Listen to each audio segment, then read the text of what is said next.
Here we go. Hi, everyone. Give me 1 second. Spotlight. All right. Hello, Deanna. Hello, hello. Hi, Jason. Hello, everyone. Okay, okay.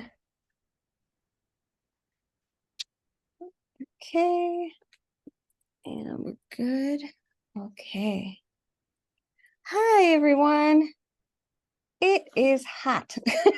It is very, very warm. It's the humidity, really. It's oof. Um, yeah, it's been pretty terrible. Oh, hold on. Hold on. I accidentally locked Lexi in the bathroom.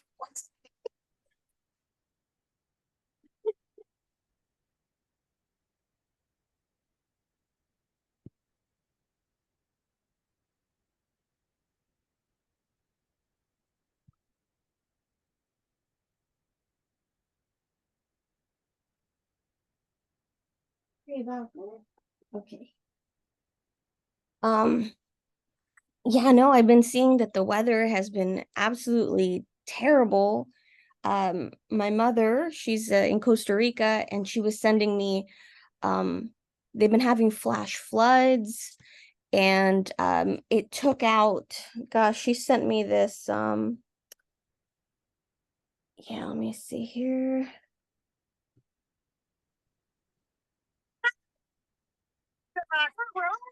The guy was crossing the bridge,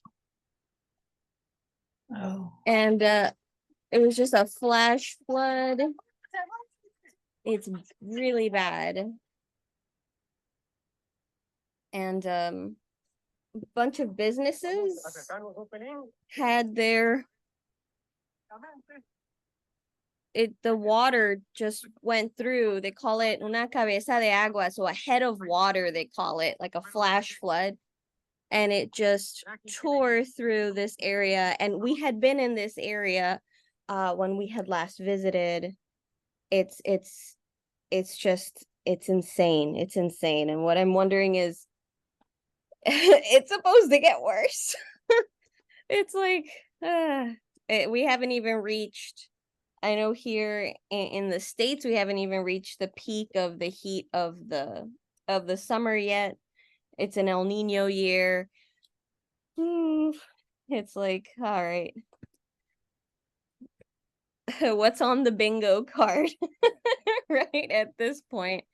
It's, yeah, it's just incredibly daunting. I don't even know. It's just terrifying. Brian was like, "Yep, it's getting really bad." Oh, hello, Texas. Oh, you guys are it's getting really hot in Texas, right? Oh man. Oh, Synth, I'm sorry. Oh, extreme. Oh, it's normal. Okay, good. Tipton, Indiana. Oh no, Synth, that they had a tornado at Pikes Peak. Oof. Yeah, no, that's terrible. So I hope everyone's staying safe. It's just um I'm nervous. I'm basically nervous about what's awaiting us for the rest of the summer. Um I wanted to show you a couple things. I think this might be helpful for folks if you are um I am currently practicing some different um scientific names for some species that are more on the West Coast, because I'm more familiar with a lot of East Coast species. And so I wanted to get flashcards, but I didn't. I end up having like flashcards that I'll use for a little while and then I put them away. And it just seemed very wasteful. So I was looking up, is it possible to like make wash erase flashcards, or could I buy them? And it turns out that you can actually purchase wash erase flashcards, and these have the added benefit of being magnetic. Um, so if you have a whiteboard, for instance, so that's the magnet on the back. So if you have a whiteboard, or if you wanted to stick it on your fridge or anything that you would be able to stick it to, and these are wash erase. So if anyone's practicing any, planty related vocabulary or anything else, I really, really recommend these. And I think it was this one was a pack of 36. But this is just great because you can use it, set them up how you need to for now, and then once I'm done, I can erase them and just use a whole, do a whole other set for myself, without then having a bunch of packs of index cards everywhere. So just wanted to share that. You just use them with some like wash erase markers. Oh yeah, sure, Sense. Hold on one second. Let me hold it up for you. There we go.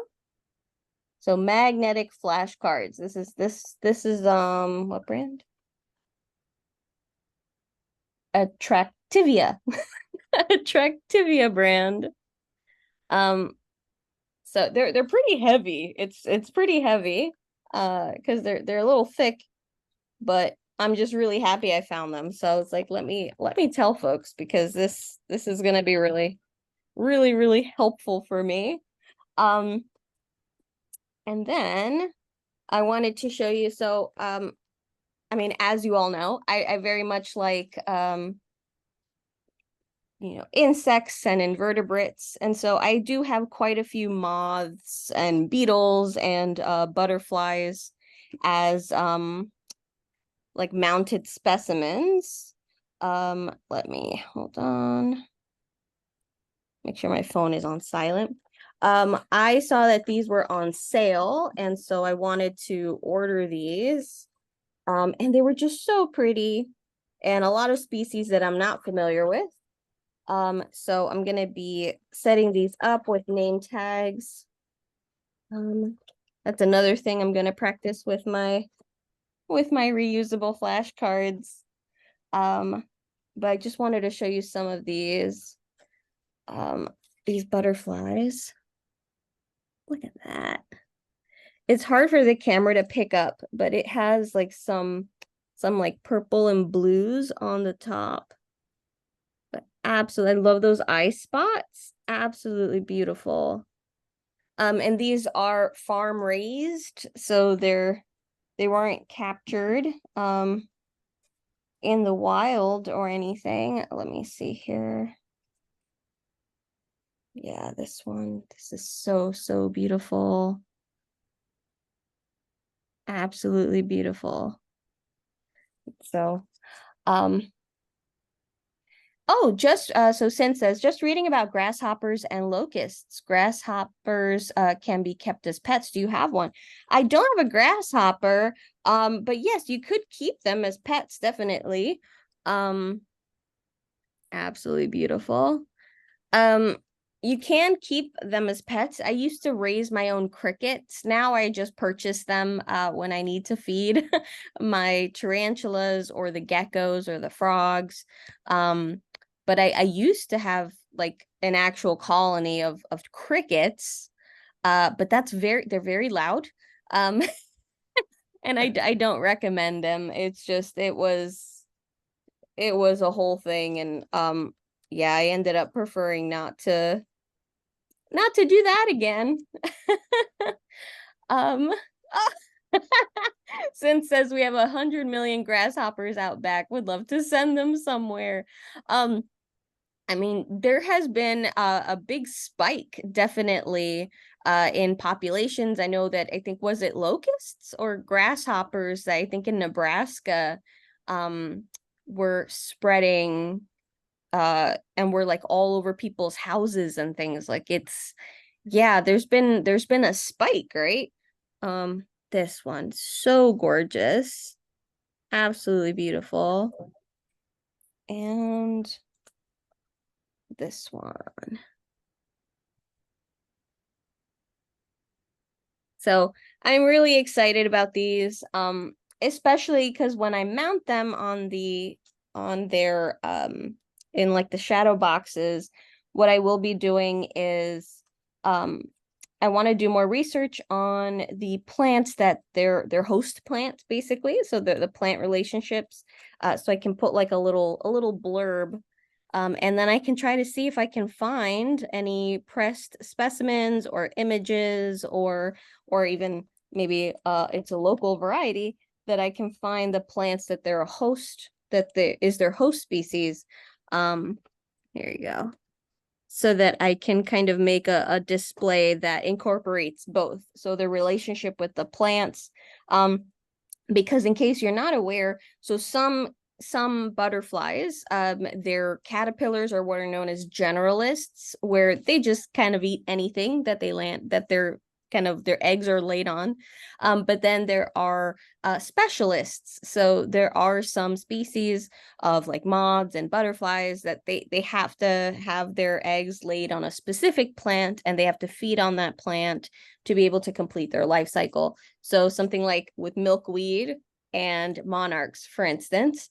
So you want to have a lot of milkweed around if you want to attract monarchs and have, kind of help them complete their life cycle. Yes, milkweed does grow in New York. Definitely, the swallowtails love milkweed. Yes, absolutely. There's a lot of milkweed. I've seen a lot more in recent years because I think there's been so much promotion for people to plant it. So we definitely have a lot. There's my old elementary school. We only live across the street from it. And they have planted a bunch. So it's so beautiful. And if you didn't know, milkweed is related to Hoya. They're in the same family. And so when you look at the milkweed flowers, let me see if I can just show you real quick. So they're both, I think it's a Posane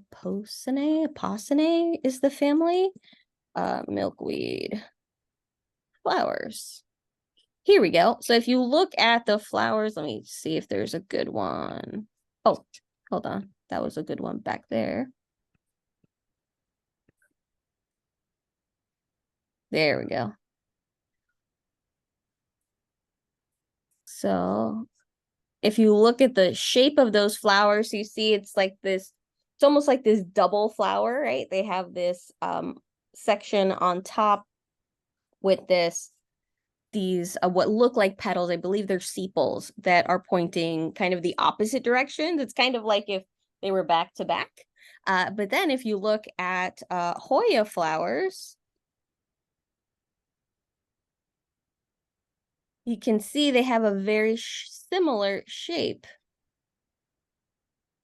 So, but these seem to have the back kind of tends to stay upright. And then it has that kind of flower on top. But in these, you're starting to see that the back part is kind of slowly kind of bending away from them, but you can see the similarities. Super nice. I love milkweed flowers. I think they look absolutely gorgeous. They're actually edible. I've never tried them myself, but they are apparently edible. If anyone has tried them, let me know what what you think. I've had my Hoya compacta bloom for me, and that smelled amazing. It smelled like Tootsie Rolls, the flowers, but I did not dare taste them. But I have heard that there are some species of Hoya where you don't want them to bloom. It's not a positive experience. It smells apparently very like a foul a foul or odor. Thankfully, I with my compacta, it was Tootsie Rolls. I definitely approached the flower buds very tentatively because I was like, is this gonna be a good smell or a bad one? But definitely a good one. It was like a really cool, like chocolatey, very sweet kind of smell. I'm trying to think of one of the Hoyas that has a very foul smell. I'll think of that in the back of my mind, see if I could recall which one. But yeah, no, they're absolutely beautiful plants. And the milkweeds, oh gosh, especially there are the swamp milkweed, and then there's the common milkweed.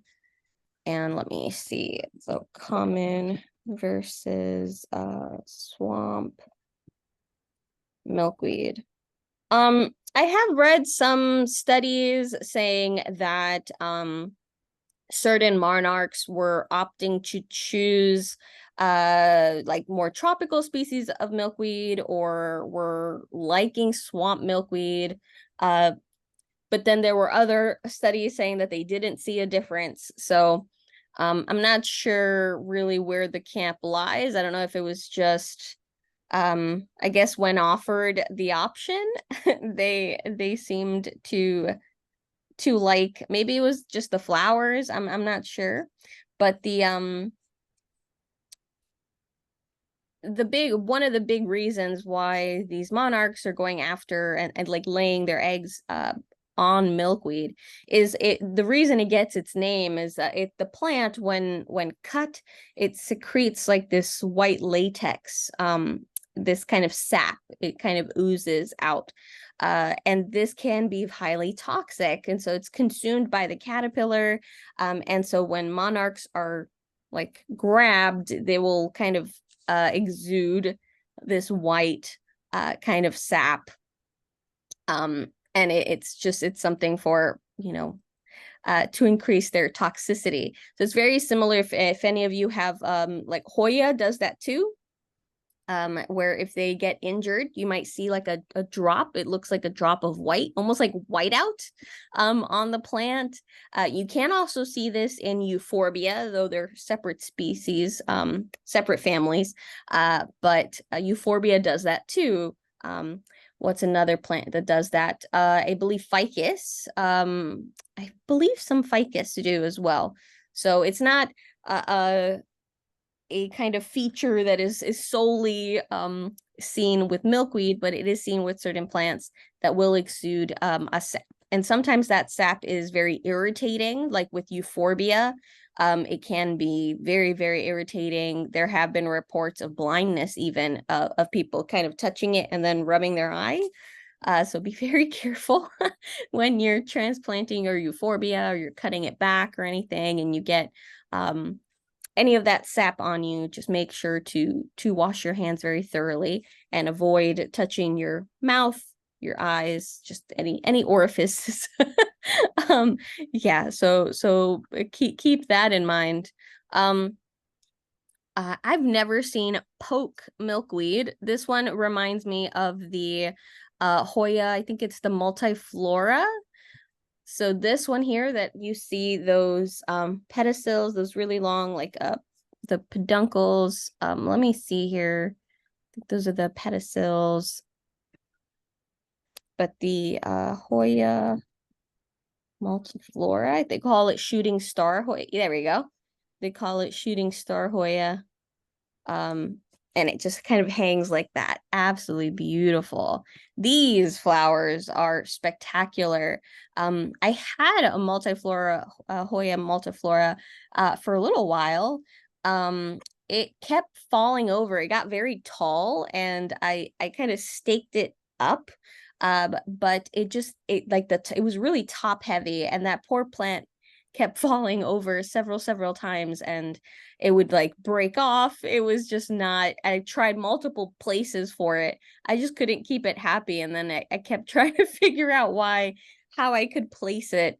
But I think it just kind of experienced too much trauma, dropping all the time. I ended up only having it, I had it for less than a year, but it did bloom for me. So I was very happy I was able to at least see it bloom. But oh gosh, I was like, next time I get one, I think I'll get it much smaller.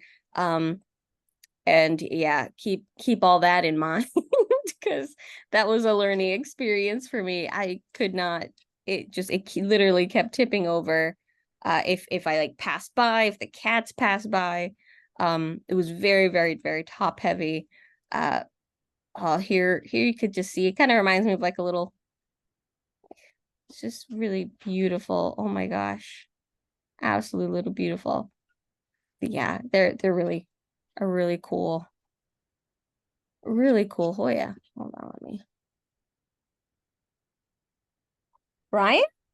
Oh, I thought I was like, who's over there? Let me see here.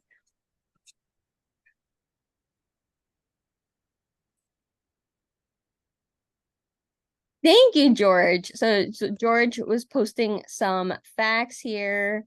Um, Here we go.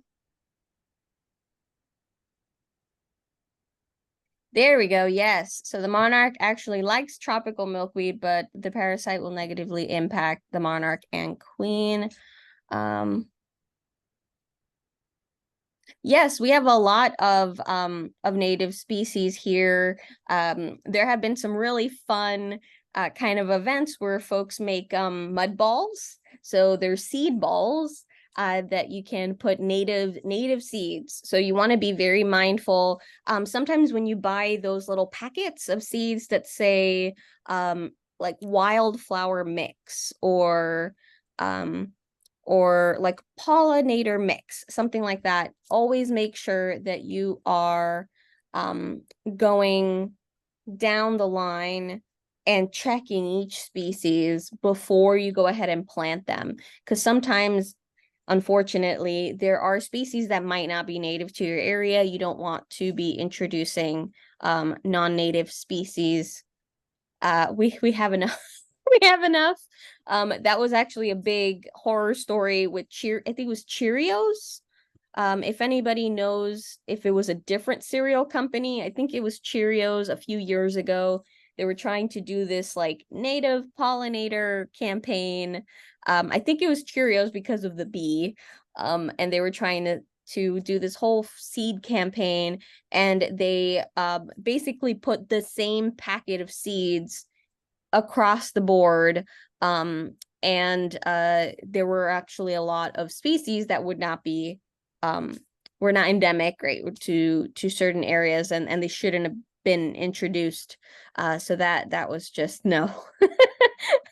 I think the marketing team needed to do a little bit more research before doing that. But yeah, so be very mindful of that.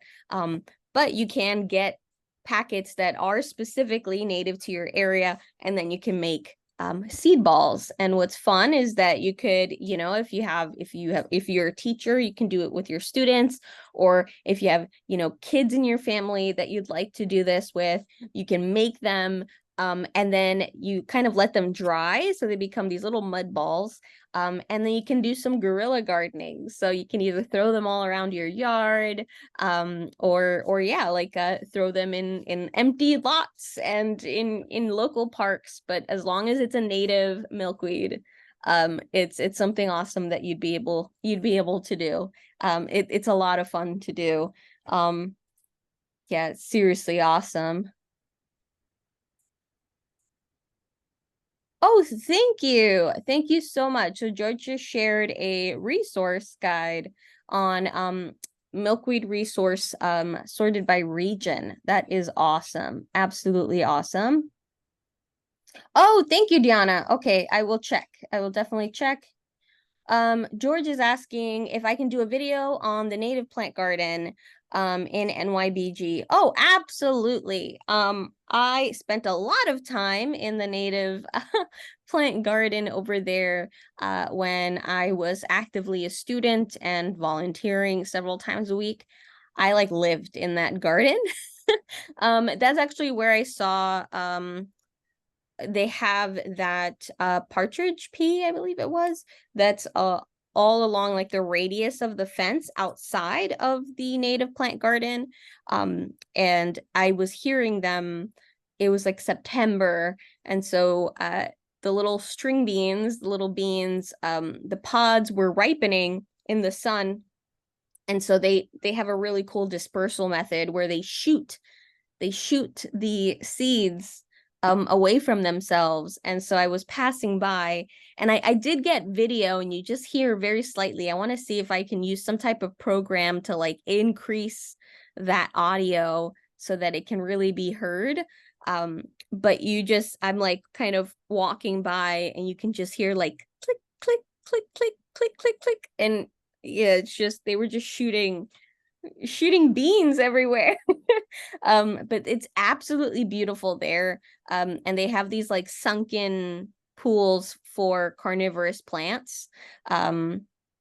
That's where I learned that there were a bunch of native pitcher plants. I'm wondering if I have a picture of them. I did not know. I knew that we had like certain types of carnivorous plants that were native, but I did not know that we had pitcher plants specifically. So that was super cool to find out. But I think I might have botanical garden.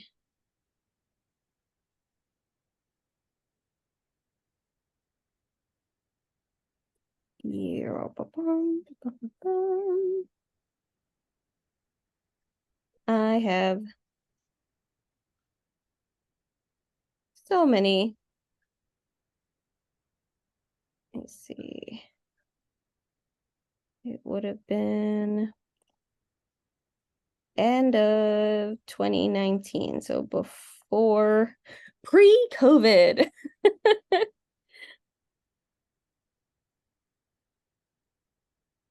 Well, let me see in the meantime.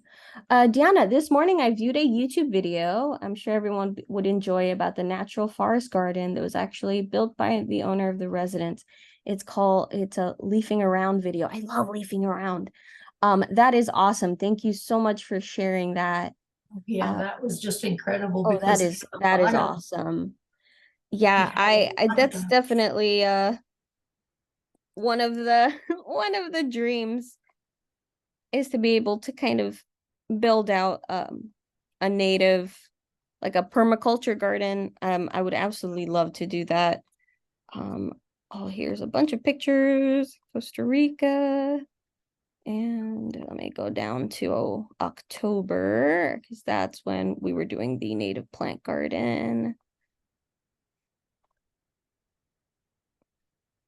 There we go. So this was, oh no. I have so many videos of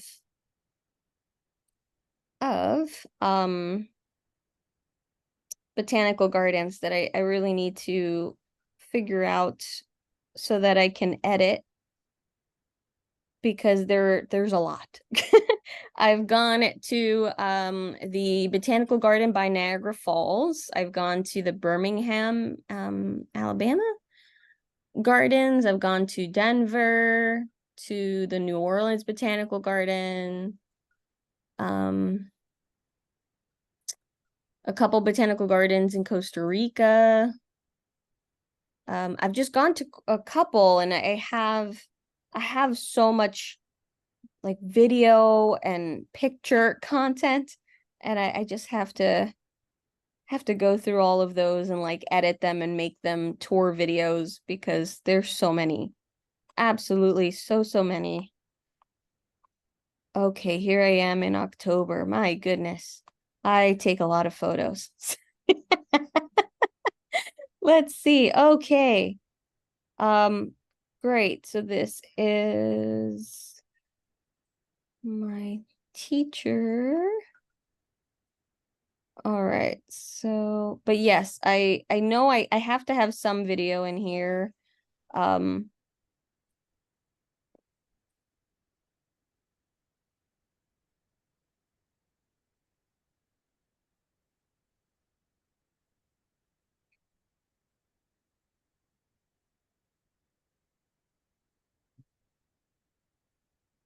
and I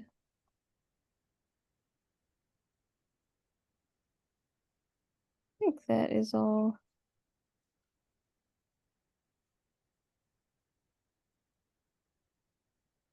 Oh yeah, yeah. These were all shot in the native plant garden. So this was in the fall, so everything was starting to die back. Um, but there were some like native asters and here we go. I think these were the partridge peas that were shooting. They're little peas everywhere. Here is the flower. Hold on. Look at that. Really, really beautiful. Absolutely gorgeous. And they have a whole row of them. Um, and then I know I must have.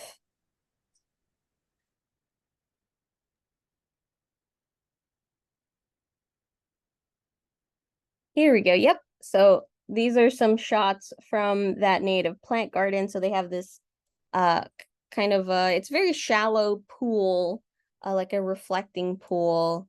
Um, it's absolutely beautiful there.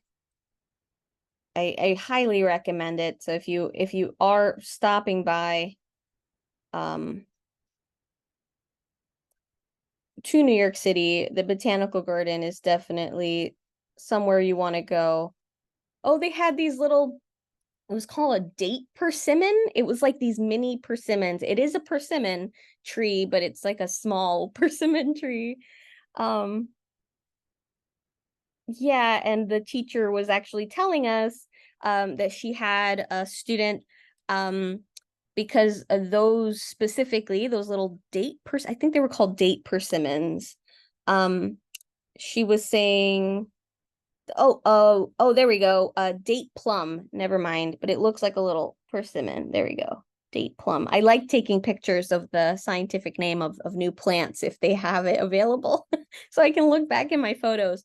But it looked like a little persimmon, and she was explaining how she had a student where those, once they're orange, they are fine to eat. They're edible, but when they're green, they are not um they are definitely not edible. And she had picked up a green one that had fallen from the tree before it had ripened, and she was just using it as a visual aid. So she was just passing it around for folks to take a close look at it.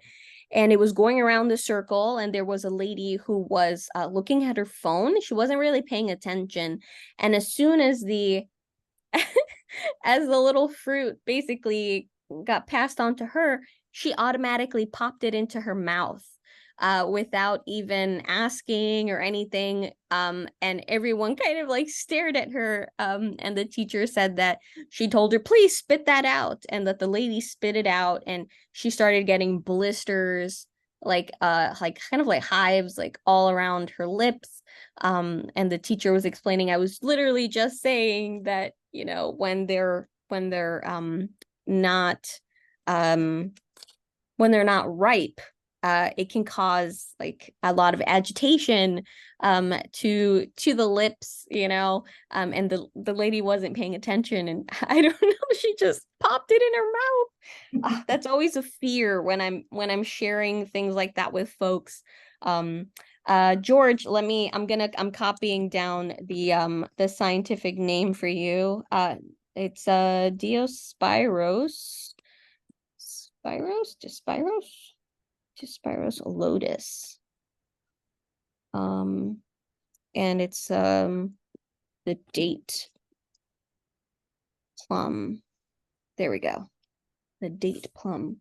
And it's endemic to Korea and China. Um, and also found in Turkey. Yeah.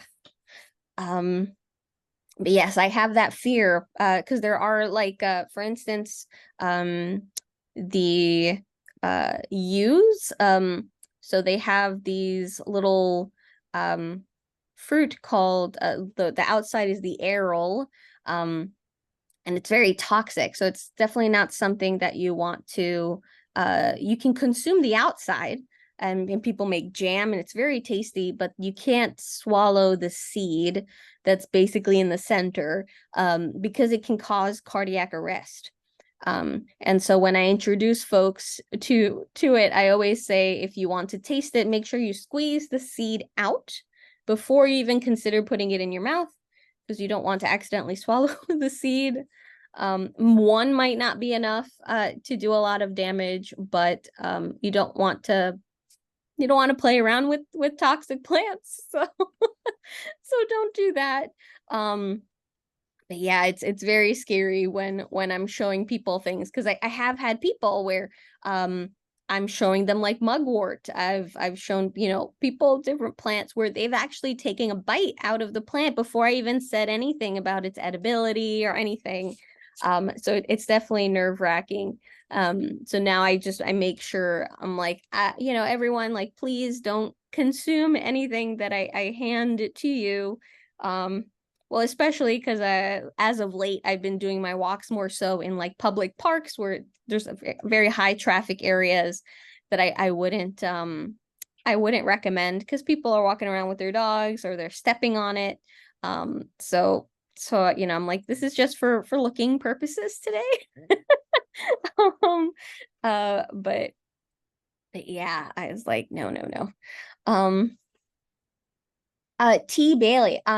I may be a little biased here, but the Bronx Botanical Garden is better than the Brooklyn Botanical Garden. The Brooklyn Botanical Garden is absolutely beautiful. I went there. I don't know if it was an exhibit or if it's a permanent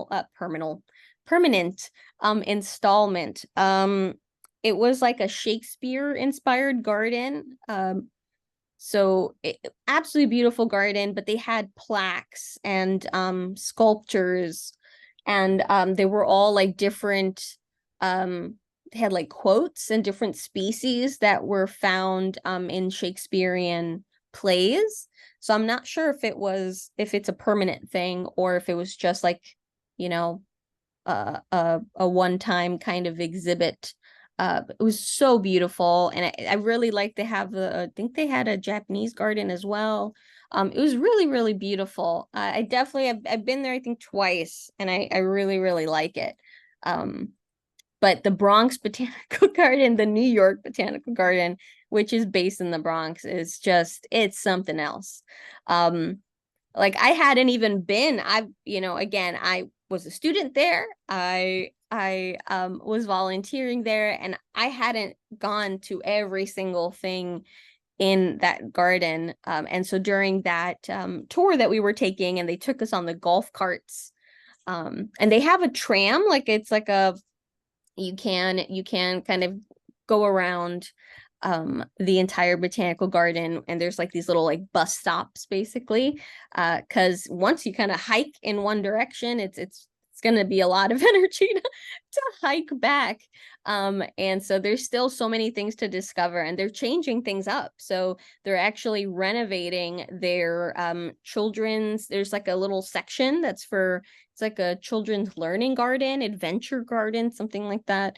And they were telling us that they're actually going to be closing that down, I think in the fall, because they're going to be adding a what's it called? It's an elevated platform, but I forgot what they call it. A tree platform. I'm not sure if I'm remembering correctly, but basically they're going to be creating almost like a second floor to the trails, so that you kind of like up in the canopy.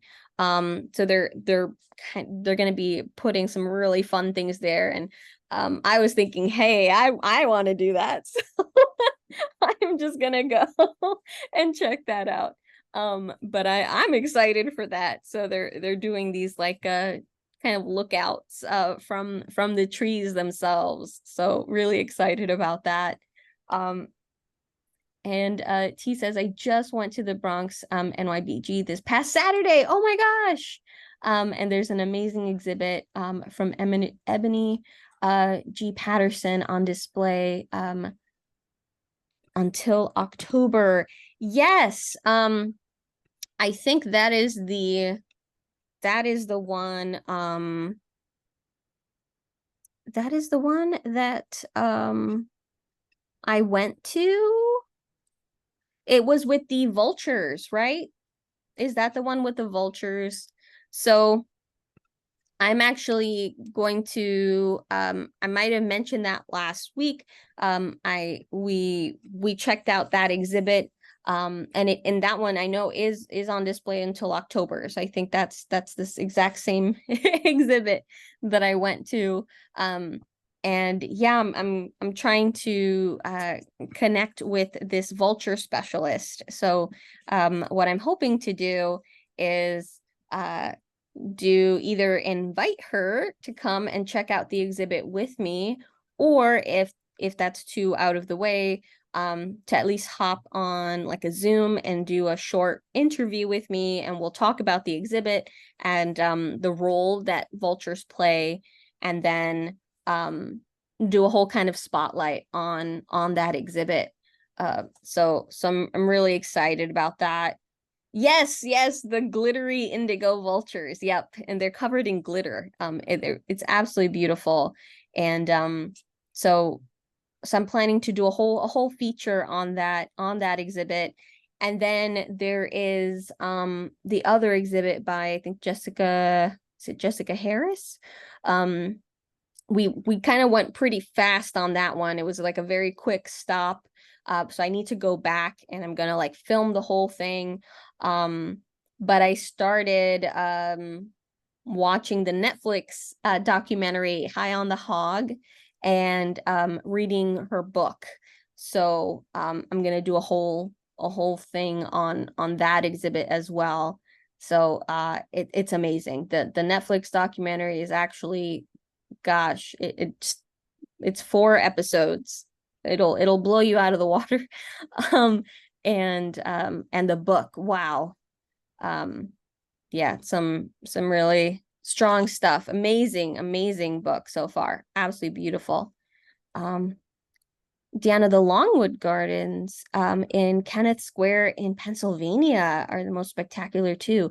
I need to check that out. I definitely don't go to Pennsylvania enough. I have some colleagues there that we were trying to see if maybe I can go this summer, um, potentially one of the weekends in August, to basically make that like a Pennsylvania weekend, so that I can, they're out in Bucks County. And so going there, they have, I manage their chapter for Herbalists Without Borders, but they have their own community garden that they are working on setting up their own nonprofit. It's called the Macalania Garden. It's so beautiful, and so I definitely want to. I want to go visit and meet them in person and see it for myself. Um, but then we're also going to make a stop in Philly. And so yes, I will. We're gonna be there like for a weekend. So I think I'm gonna be doing like a zigzag to things to do in Pennsylvania. So I hope you definitely. get to enjoy it. Oh, thank you. I hope Yeah. so. I hope so. I think. Oh man, now that's something else I'm adding to the to-do list. Oh wow, they have fountain garden performances both day and night. That is awesome. Oh wow. Oh, and they have, oh man, and they potentially have a winery. That's very cool. That is definitely now being added to my list. And if anyone knows of any, or has any really great stories about botanical gardens or anything like that to share, I'd really like to do kind of like a spotlight series on different botanical gardens. And so for botanical gardens that are nowhere near me, that would be very difficult for me to go to, I'd love to, like, for folks to see if I can um either connect to people that work there, so that I can kind of talk to them about the gardens. Um, I really want to showcase the botanical gardens because they're so amazing. I'm actually thinking about, there's a series I've been thinking about doing for a little while. And I'm considering that if I can make some extra time. um we have a lot of local businesses here in Astoria that are very plant friendly. They, like, our barber here has a whole window full of plants. We have a couple of like the nail salons too are just packed full of plants. Even when I send my mom funds through it's like it's kind of like a Western Union type of place. When you walk in, it's like a jungle. And like there's a lot of plant loving businesses here. And even yesterday we were passing by, there's a pottery studio. And their window, oh my God, that has to be the most diverse collection I've seen. So I see a lot, like even in the laundry mats too. But it's like usually like money plants, like the money trees, pothos, maybe some type of like dracaena or things like that. Peace lilies or Dieffenbachias, like those are the ones I usually see, in monsteras too. Usually see kind of packed into these places. But this pottery studio, he like the guy has these orchid cacti, all these different types of succulents. There's pothos, philodendrons, there's like orchids. It's just it's like really wide range of species, and there's this really long window, and it's just they're all packed up there. And so the plants are a little dusty, but they have been there forever. But they literally took over that window space. And so what I really I've been thinking about this, is I want to do kind of like a spotlight series where I go to these local businesses and we talk about their plants and why they choose to incorporate that into their business. How long have they had the plants and how do they take care of them, and just and kind of like bring attention to the local businesses, but share the plant love around, because there's actually surprisingly a lot. We even have like a real estate office like a block down, where they have a whole window full of like pothos and philodendron and dracaena. And so yeah, there's like a bunch of little like things I want to do, like some mini series where I can kind of go around and interview people. Um so that's that's something, yeah, I've been considering. Oh, meow to you too. Hello. Oh, hold on. Did I show everyone this? I found this little guy and last weekend, and I meant to. I just looked down. I have another ponytail palm right next to me that Mozart was just batting. And so it reminded me of this one. Did I show you guys this? It's just the tiniest little ponytail palm. Absolutely gorgeous. I needed to grab it up. Um I have never seen one at this size. So it was just too cute. I have a smaller one, but it's like a group of them. But I've never seen like a single one that's just been this itty bitty. But I had this perfect little white pot here, so it ended up working out. But yeah, it had no sticker. It was just sitting there by itself. Um, so cute. So cute. And these are pet friendly, so don't worry if I'm constantly finding myself, not with this one because it's brand new, but with the other one, cutting like the tips off, because yeah, this is very attractive to cats. So be aware of that. They will bat it, they will chew on it, but it's non-toxic. So don't worry if it does grab their attention. So it's gonna be fine. They'll be fine. No worries. Let me see here. And let me hold on, Deanna. Let me look at the air Okay. question.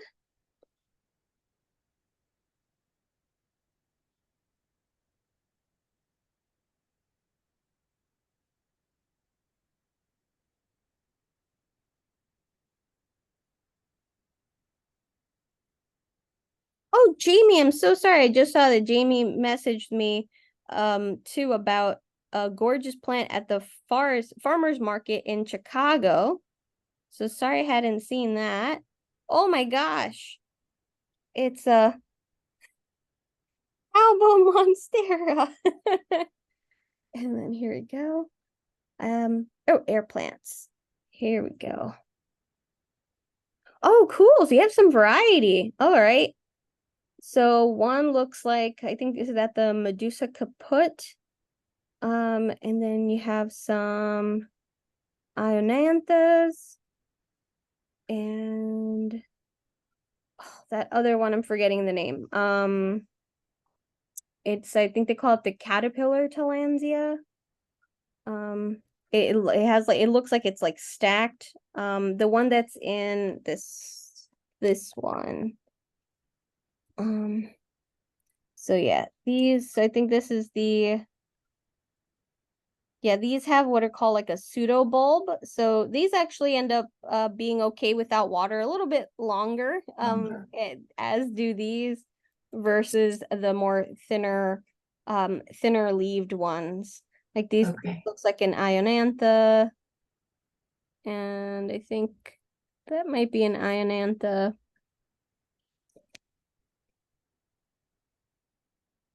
So let me see. Yeah, so how much to water? So for all of these, I would say these guys, so you can put them in, if you can find like a bowl, a very shallow bowl. You don't want it to be too deep. But if you can find, like, I use like a little plastic bowl that's like about like that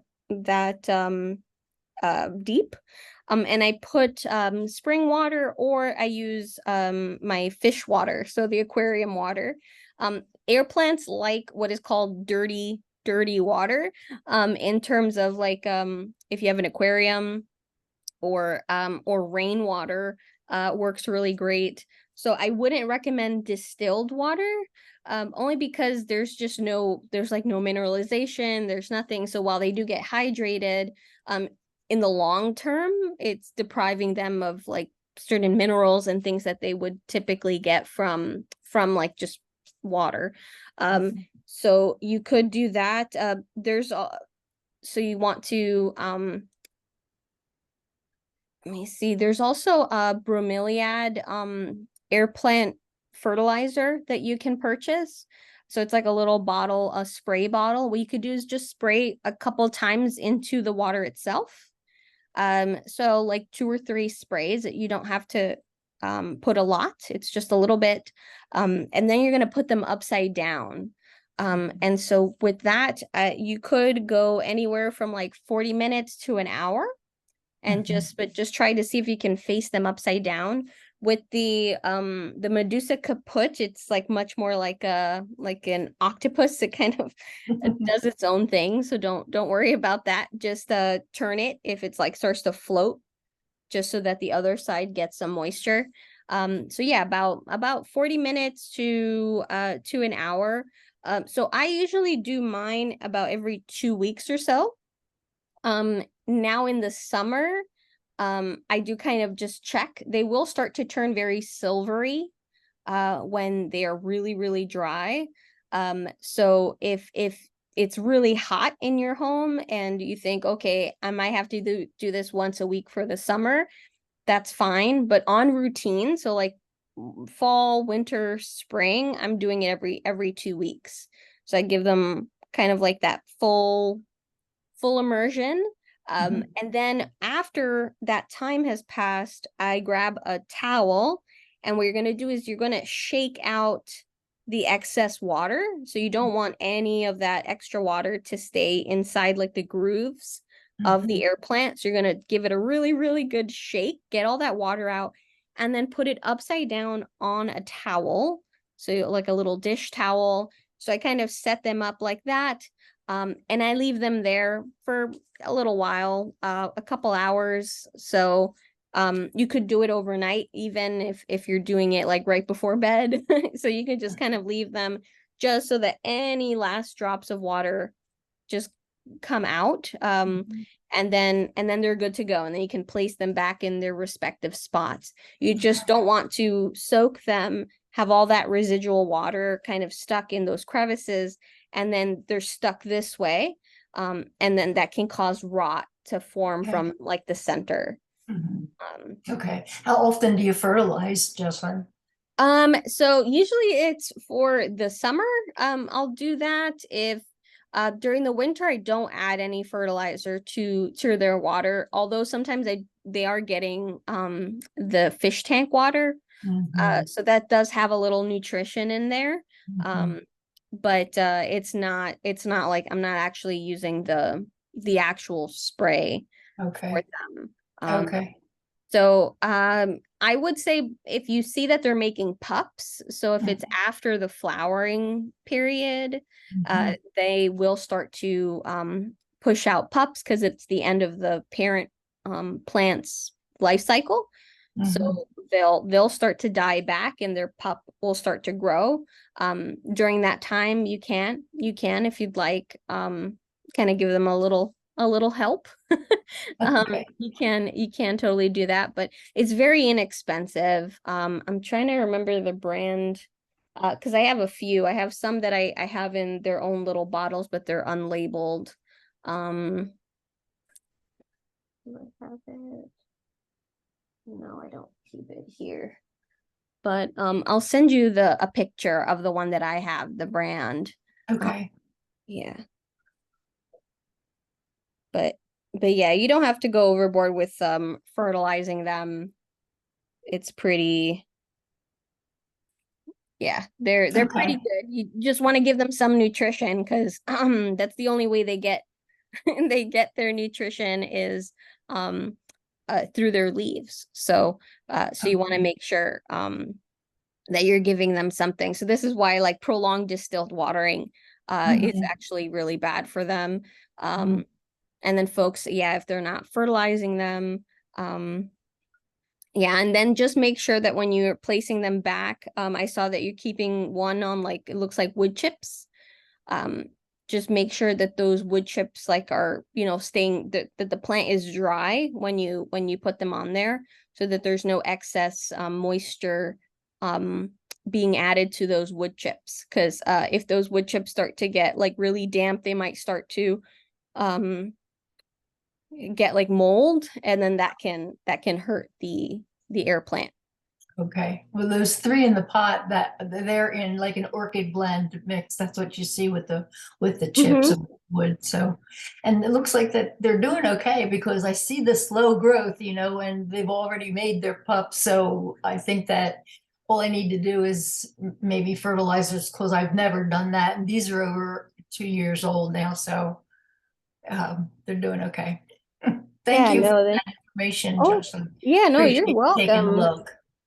Yeah, air plants are just so awesome. Mhm. There's just such a neat group of plants to Mhm. play around with. I put the Spanish moss here and I was giving it a really good spray down over the weekend, and so far so good. Good. So we'll see. It's really humid here.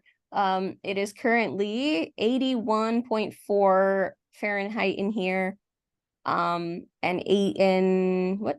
Oh, 57 um percent humidity. So it's pretty humid in here. And we have AC and everything. So it's yeah. Wow. But Wow. the plants are happy. Let's see.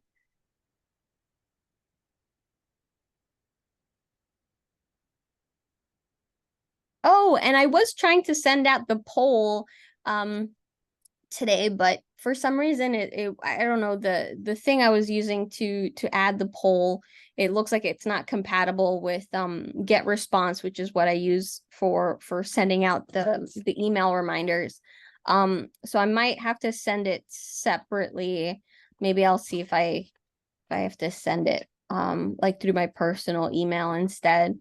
But I'm going to be sending out like a survey for folks if they're interested in, because I'm going to be offering like other types of classes too.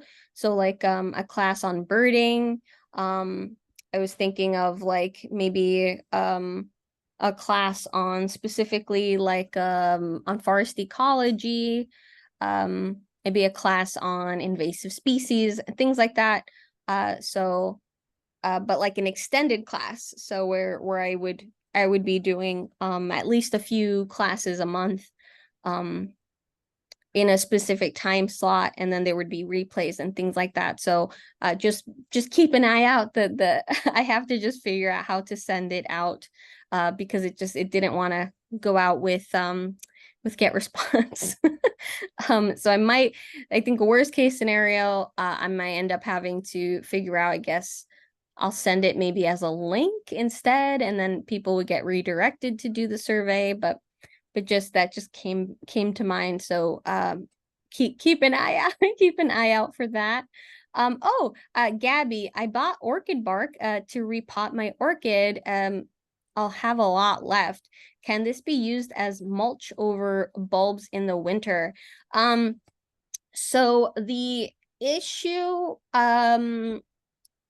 yes and no. So just be mindful of the species. So a lot of the orchid bark that's used is what's it called? Like fir bark, or it's some sort of conifer bark. And this can sometimes skew your pH a little bit. So just check on the bag what kind of orchid bark, like what's the bark, and then see if it's compatible with your bulbs, with the plants that you have. Because yeah, always check, regardless of whether it's orchid bark, even when you're buying just regular mulch. Always check the species, because that can I think the conifers tend to make it a little bit more acidic, if I'm remembering correctly. But different species, it can actually shift the pH in that plot, it can make it actually more alkaline, or it can make it more acidic. So yeah, so just check the species. But usually, yeah, like wood chips can be used as mulch, definitely. Um, and because if it's just orchid bark, then yeah, there's no like extra stuff in there. But yeah, that should work. Just again, just check the species. Just check it, just in case. See. Oh, you're very welcome.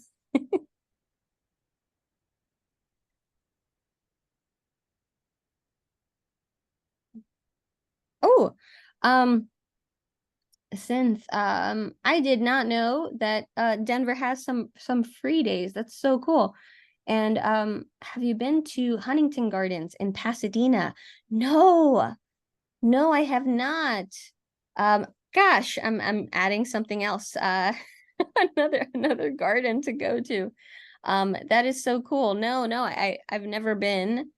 Um, oh, definitely. I definitely want to go. Um, Let me put that down. I need to go there. That is very cool. I That's one of the things I want to do is go to California. I've never gone all the way out out west yet. I think the farthest we've gone like in that direction what has been like Colorado. Brian actually did go to California for like 3 days for a work thing, but I I want to go. I really, really want to go. There's just so many things. Like I definitely want to go to see the redwoods. That's one of the does anybody have any plant bucket list places that they want to go to? Because yeah, for me the redwoods, I want to see, like maybe even in like Oregon. I want to see some old growth forests. Uh some of those photos I've seen are spectacular, with like just the moss just everywhere, and these giant trees, and that's how you know you're in an old growth forest, right? Because there's like really large trees, and there's just trees in all different stages. um I would really, really, really love, love, love, love to see that in person. Um, yeah, that would be amazing. They were actually there is a redwood at the botanical garden here in the Bronx. But it's very tiny.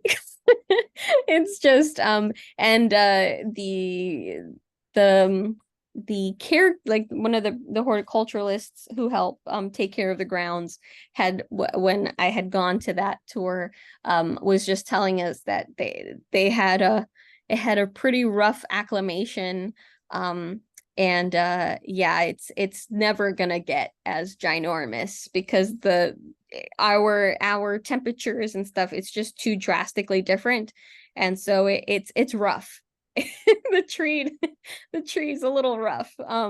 But yeah, it will never like get to that large. It's I get it's just too stressed in our environment. But they have managed to keep that one. I think there were two and now they have one. And so they have managed to keep it going, and it's a nice like height right now. I think it's like 15 feet or something like that. But no, it's not. It's never like what they were telling us. It's never gonna get, that big. Uh, but it's still cool to see in person. But I really want to see these like giant trees. Oh, Synth, also Descanso Gardens. Ooh, oh my gosh. I feel like if I go to California, um, in La Canada. That's but yeah, in California, I feel like I'm just gonna hit a bunch of botanical gardens. Ooh, um, so Descanso has an absolutely beautiful display of azaleas in the spring. Oof. So Jamie just asked if I've ever taken a tour to the Amazon jungle. I have not. I did years ago. Oh, I'm so happy for you. That's something on my plant bucket list, definitely. I've never gone. I've never gone to South America. I've only been as far as Central America. But that would be amazing. That's definitely something I'd like to do. Um, gosh, yeah. Just to be in, that would be so cool. I mean, it's equally terrifying because there's, things in every corner. But I would definitely love to go. Um, yeah. Oh man. Oh, best memory of my life. Oh, I'm so happy for you. That's definitely something, you can keep with you. Yeah, no, I'd love to do that. I'd love to go also like if there's like botanical expeditions where folks are going to places for weeks, sometimes months at a time, and they're looking for a specific species of flower, or they're doing like an inventory kind of thing where they're kind of doing like a numbers check to see how many of a certain species might be occurring in a certain, area, to kind of estimate how many there might be.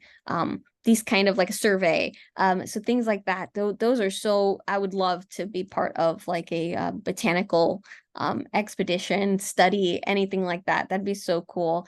I have a really great book. I'm trying to see if I can see it from here. Mm, no. It's called The Drug Hunters.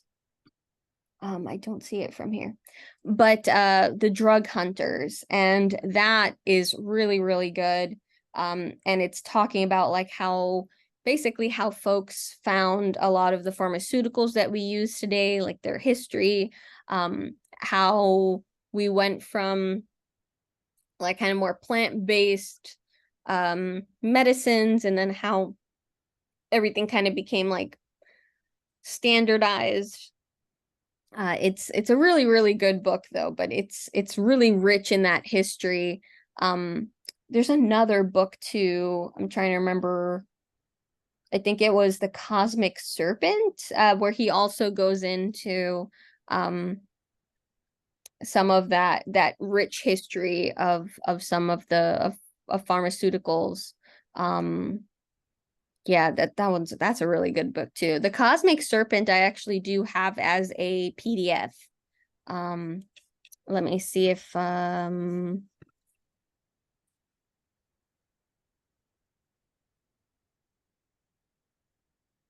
me see. Whoops.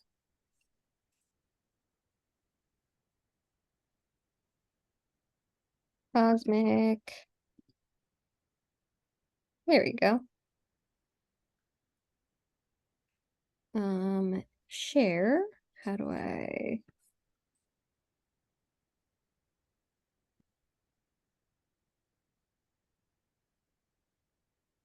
Here we go. So Gabby says plan an excursion. Oh, that'd be awesome. Hell yeah. I'm posting here the link to the Cosmic Serpent. This is such a beautiful book. Absolutely beautiful. Um, so I'm posting that so you can feel free to download and check that out. It's such a good book. I think Narby, Jeremy Narby or Jerry Narby is the author. Really, really good book. So Liz, if anyone plans to visit Washington, DC in late July or early August, check this out. Oh, yeah, because it's hot, right? Right now in DC. Wow. Hold on, let me share my screen so you're seeing what I just pulled up. So where water and wind dance. And it's wow. The Lotus and Water Lily Festival. Oh my goodness.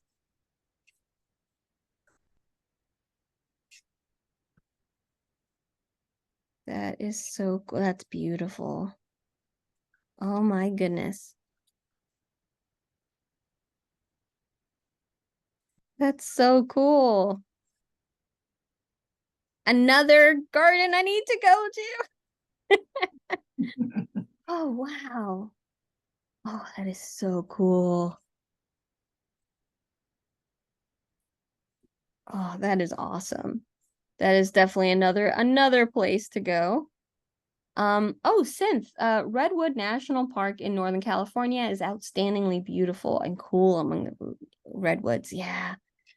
Oh, that's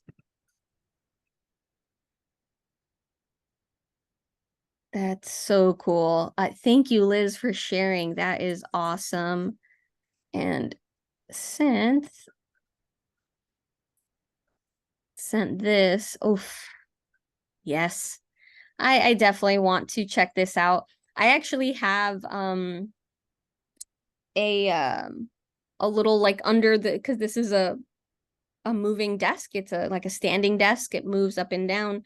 And there I have one of those little under desk treadmills that I like to because sometimes I'm here working for like 12 hours. And I'm like I can't just sit. So I've had my my little walking treadmill while I'm checking emails and things. So there is an awesome I've found awesome videos too that you can do that I love to put on in the background when I'm working. And they're like POV, like so it's like first person view of on YouTube, but it's of folks walking like through the redwood forest. Um, and so you can do that. It's really great. So it's super beautiful. Um, I really really like that. Um, Oh yes, Liz is saying I want to see some redwoods with basal hollows. Yes. Because they sometimes do hollow out in the center. There was actually a really cool TikTok that came up for me over the weekend and just talking about some of the hollows in the redwoods and how it's caused sometimes by several like fires over the years and as well as fungus. and that just eat away at the center. But the tree is still alive. It's just so a lot of trees that center wood, that heartwood, is dead. And so it's more of structural support. So definitely the integrity of the tree might be compromised. But the tree can go ahead and continue to live, a long life, even with that hollow. But that they were called, what did he say? Oh, that they were called goose hollows or something, goose pen hollows, something like that. And that they used to, the settlers used to keep, kind of like livestock. They would put like a little gate, and then they would keep like chickens or ducks, geese, goats, in these hollows. It's so cool. Oh my goodness.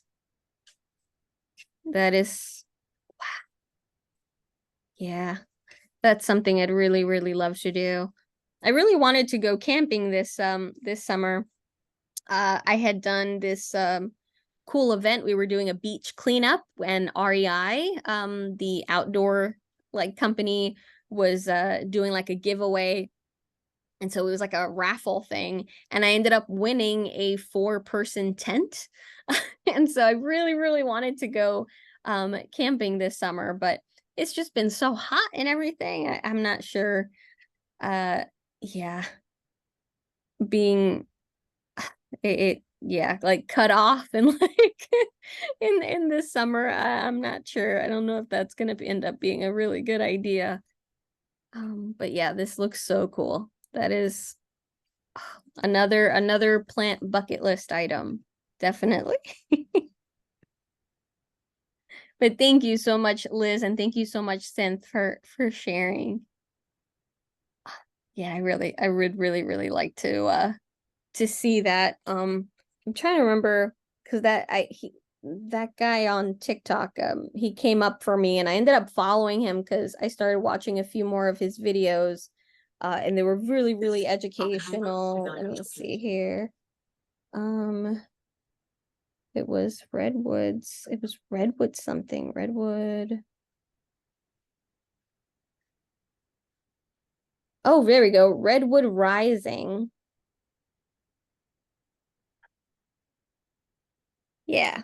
So if anybody is interested in, why is that? I don't know why these are blocked out. But oh, there they are.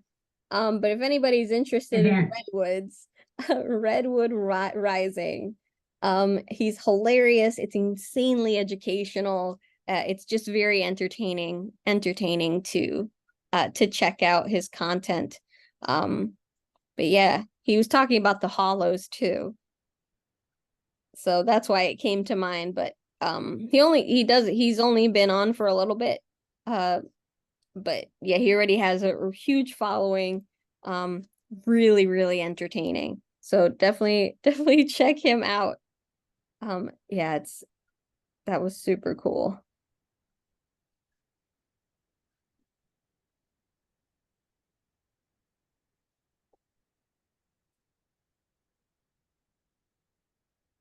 Oh, okay, yes, Liz.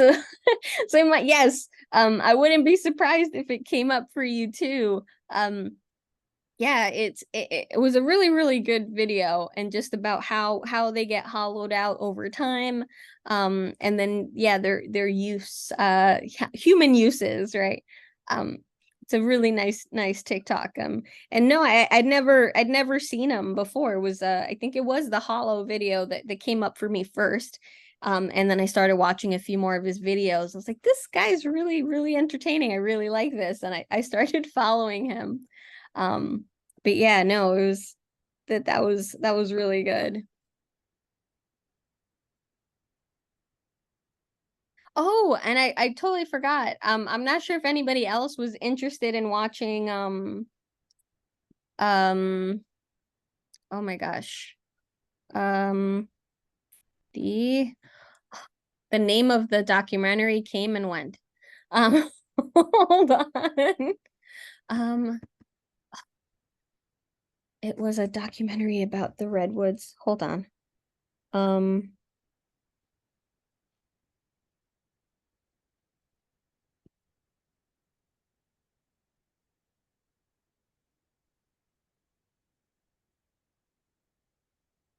No, that's not it.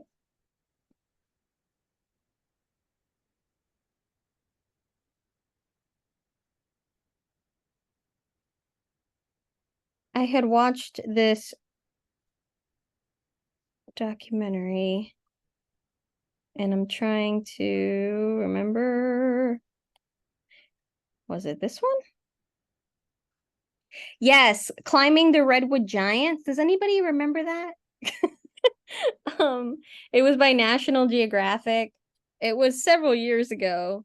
Um, but absolutely, absolutely love this documentary. I'm not sure what platforms they're showing it on. Um, but this is such a great documentary. So if you're able to yeah, if you're able to watch it, it's like part of like a series. Um, yeah, such a good one. Oh, thank you, Brenda. Thanks so much for tuning in. Yeah, thanks to everyone. Thanks so much for tuning in. Um, definitely it's just an awesome way to start my Monday mornings. Just hanging out talking about plants. I definitely appreciate everyone tuning in and just joining and hanging out.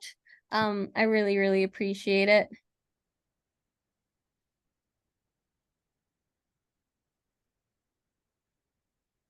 Yeah, feel free to drop any last minute questions in there. I have a hard stop at 1 today. We have a board meeting, like a impromptu board meeting with Herbalists Without Borders. Um, so I have like a few more minutes and then I do have to hop off. Um, oh, you're very welcome. No, thanks everyone. Seriously. Woo. Gonna grab these butterflies and put them in their box before I drop them and break them. I might do a video on pinning too. Um uh, I started doing like insect pinning when I was a teenager, and it's something that I continue to love to do. I used to sell, I used to do tarantula and scorpion displays, and they were because I at the time I had a lot of tarantulas. I had like over I had over a dozen different types of tarantulas, and I was really into that like sphere. And so what I was asking folks is if they had any tarantulas that had passed away, to save them for me.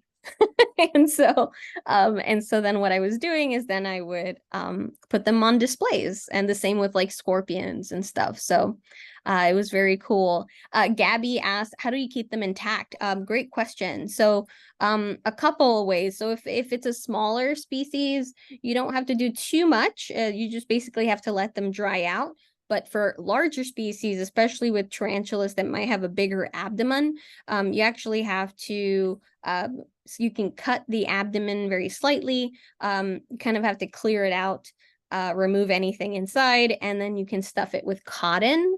But overall, the legs, and the thorax tends to be fine. You might have to, because usually when spiders die, they kind of close up. So you can actually put them in rubbing alcohol for a couple hours or overnight, and it kind of like rehydrates them, but it's the rubbing alcohol, and then it makes them easier before they dry again. So to move them around, so you can kind of move the limbs around into different positions. You can apply the pins. And so when it dries again, they get stuck in that new position. But yes, insect taxidermy, basically. Yes.